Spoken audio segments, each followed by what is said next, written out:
ये थिला जयपुर तहसील कार्यालय। जयपुर तहसील कार्यालय रे विभिन्न कार्य को नहीं साधारण जनता ए आखपाख अंचल बा दूर दूरांतर लोक बहुत आशा और विश्वास रे कार्यालय आसी थांती, किंतु आज को 4 दिन बीती गलानी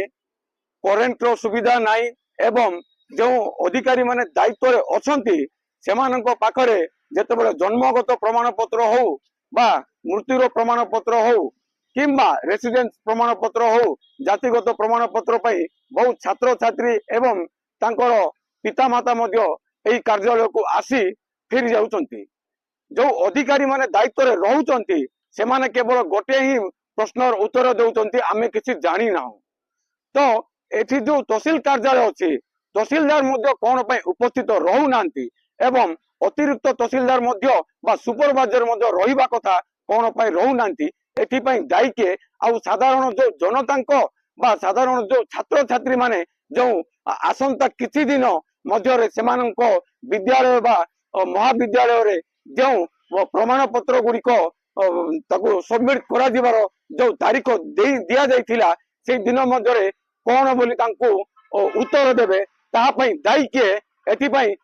बालकृष्ण दास 4 दिन है नेट ना कि लिंक नहीं गाँ गहली भी आसुँच टाउन लोक भी हैरान होती। तो कौन से स्टाफ भी ना तहसीलदार भी बर्तमान ना तहसीलदार थे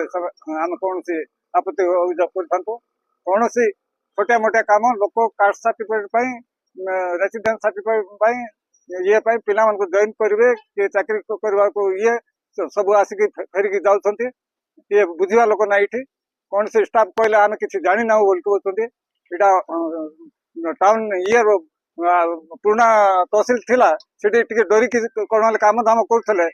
टाउन बाहर को पलाइला ऑफिसटा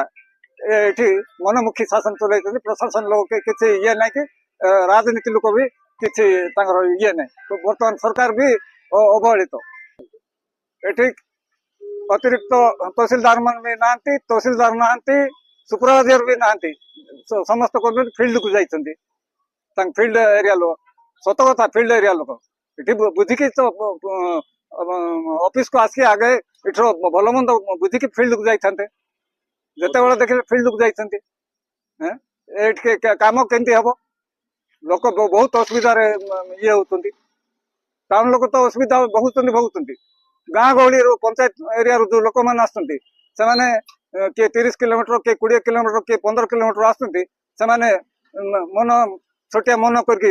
फेरिकी जाऊँच। कोरापुट जिल्ला जिला प्रतिनिधि कृष्ण खरांक रिपोर्ट G9 ओडिया।